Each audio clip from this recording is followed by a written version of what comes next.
Hello, Seiiti Arata. Studying is not good. Studying is just an activity. Well, and you can do this activity either in a smart way or in a dumb way. Yeah, there are two ways to study. You can do a smart study or you can do a dumb study. That's why we say that study by itself is not good. It depends. If you do study in a dumb way, it's not good at all. Have you ever wondered why you understand everything while you're reading, but then afterwards you can't explain anything? Why do you spend hours studying, but then you blank out completely during some exam? Do you really know how to study? Or are you pretending to know how to study? Stay here. At the end, you will learn a secret. You need to break out of a hypnotic state that is making you fail your studies. Rereading will create the illusion that you're learning. You're the kind of person who was always considered smart by other people. Back in school, you could pass exams without a lot of effort. You never actually learned properly how to study. But now, as an adult, you need to master complex tasks for your career. Otherwise, you are completely lost. You sit down to study, and instantly you feel some internal resistance. It's not laziness. You genuinely want to learn, but there is something in your brain that's like sabotage in that process. You read that same paragraph over and over, and then you realize you didn't absorb anything. Your mind drifts in 1,000 directions. You catch yourself checking your phone without even noticing how you got there. So when you finally manage to focus, you fall into the trap of the illusion of knowledge. You read a full text, you understand it while you're reading, but then when you finish your book, you don't understand what you read. The next day, you can't explain the basics. You feel that frustrating feeling of I know that, it's just that I don't know how to talk about it. The information does not come to you. Highlighting things in your book, it's intellectual masturbation. There is no real outcome. You've already tried all the study hacks that promise to improve your learning. You made colorful notes that look like works of art, but you never review them. You already tried the Pomodoro technique, then you got anxious with that ticking timer. You downloaded apps, and then you used them for a week, and then later you abandoned. You bought courses, you watched them once, and then you forgot. So you constantly compare yourself with other people who seem to absorb knowledge effortlessly, colleagues who can recall book ideas weeks later, people who get out of a lecture, immediately they implement what they learned. And then you wonder, well, do you have some cognitive problem? Or maybe you were not born to learn complex things. Well, the truth is that it's even more frustrating. You know you have potential. In casual conversations, you make interesting connections between ideas. When a topic is interesting, generally interesting to you, you learn it naturally. But when you actually have to sit and learn something because you need to, then your brain shuts down. It's like there are two versions of you, right? There's the naturally curious person and the one who freezes when you're forced to study something. Your brain confuses familiarity with real knowledge. There's a very specific scientific explanation of what's going on here. This is not about lack of intelligence, attention deficit, or disguised laziness. What is happening here is the predictable result of three mechanisms that I'll explain here that even intelligent people like you can have a hard time learning because they study in a dumb way. The first mechanism is confusing recognition with understanding. Here's the deal.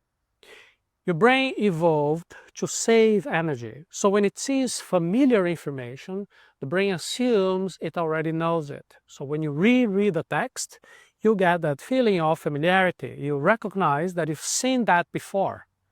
And the recognition tools put you believing you have knowledge, but that's not the case. It gives you false confidence. You think you understood that material because you read it over and over again, but when you have to explain it to produce content, you can't because you are good at recognizing, but not at creating explanations. The real learning didn't happen.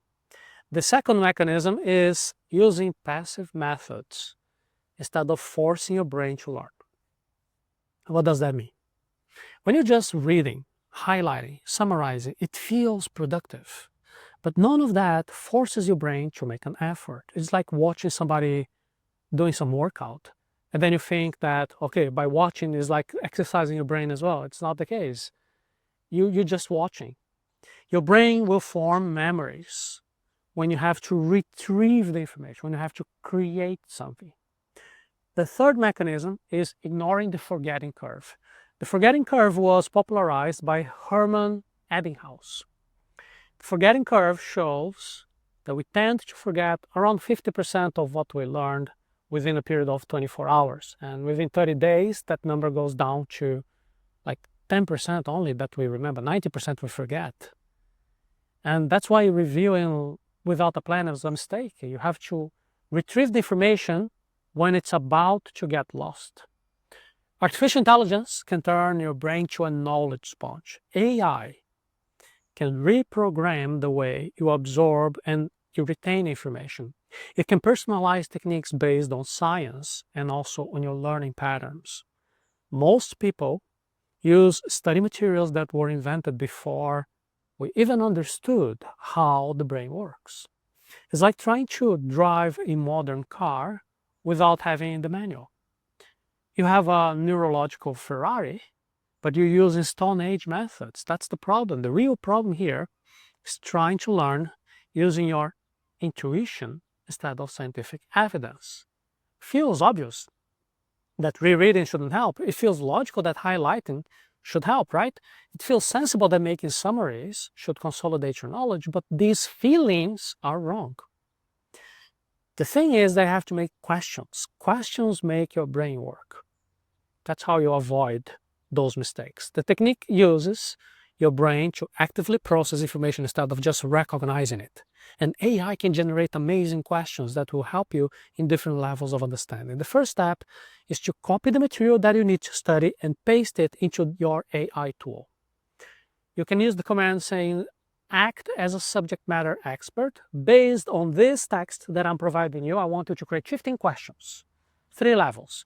5 basic definition questions, 5 about how to apply these concepts into practice, and 5 questions about how these concepts relate to each other.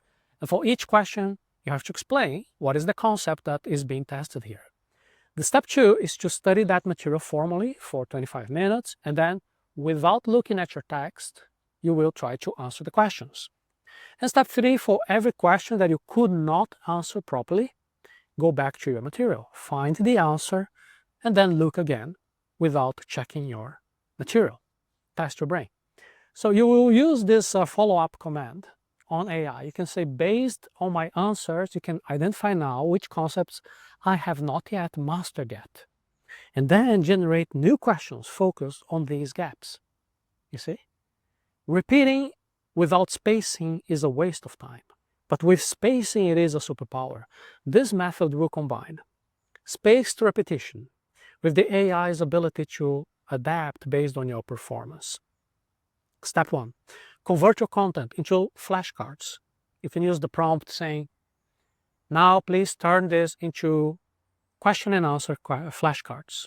For each concept, you will create a card with a basic definition, with a practical example, and then showing how these ideas connect to each other. And then you give numbers to the cards and assign a difficulty from 1 to 5. Step 2, you can test yourself and rank each card as being easy, medium, or hard, depending on how many of these ideas you got right or wrong. Step 3 is to use a new prompt to build your review schedule. You can say, based on these rankings, now I want you to create a review plan. Easy cards will be revised every 7 days. Medium cards every 3 days, and hard cards every day. And if I fail, you will reset the number of counts. For each difficult card, you will ask yourself to create 3 question variations and will test your knowledge in different contexts. Isolated facts die, but connections will last forever. This is a method that you can use AI to create visual representations that show how ideas are connected. And that makes it easier to understand and also to remember using multiple pathways in your brain. You can start using the prompt saying, please analyze this content and create a visual hierarchy map. Identify level 1, which are basic concepts, level 2, secondary concepts, and level 3, supporting ideas. And for each of these, create a certain type of relationship. Cause, effect, part, whole, example, category, opposition, time sequence. And then you can use AI to find your blind spots based on the concept map, which connections are likely the hardest to understand. What analogies or practical examples could you reinforce here? And step 3 is to ask AI to test your conceptual understanding. You can ask to create 10 questions that focus only on the relationships between these concepts. How does concept A connect or influence concept B? What happens if we remove concept C? And to solidify your learning, you can request to have real-life situations where you need to apply at least 4 of these ideas from the map and explain how these concepts are involved and how they relate and what impact they have. You see, AI will give you the tools, but it's your brain that will do the learning. When AI is being used, it's not that you're outsourcing your learning. Your brain will be doing the learning, but the whole difference is that now you're using science-based methods that actually work with your brain, not against your brain. When you use evidence-based techniques, you stop wasting time. You stop rereading endlessly, hoping that, oh, maybe this time it will stick. You stop writing summaries that you'll never revisit. You stop blaming your memory. You study less, but you learn more. Because now, every minute will produce real results. And your knowledge connects into a solid network of ideas and concepts instead of fragmented parts. This is how you build real confidence in your learning ability, because now you're using methods that actually work. And every day that goes by without you using a scientific method, it will just generate more and more frustration to you. And every bad habit will be consolidating. That's what you need to reverse. Stop doing that and urgently reverse how you get things done. If you already have a functioning business, if you are already having profit, if you have money, I want to make an invitation so you can multiply that money in your business. I will be able to work with business owners who want to use artificial intelligence to increase your profits, to save you time and scale your business more efficiently. This is not a course, this is not an online training in the sense of just an online course. It's like an interaction that we're going to have. I'll be showing you how you can apply AI to have advantages in your business that you can apply in practice. If you are interested, you can go to the link arata.se/mentoring0825. And then you will tell me about your business. I'm going to be explaining you how it works. And if it makes sense for both of us, we're going to be working together. Please stop studying with outdated methods from the past century. Now you have better tools that are aligned to how the brain works. And now you can absorb more knowledge in an extraordinary way.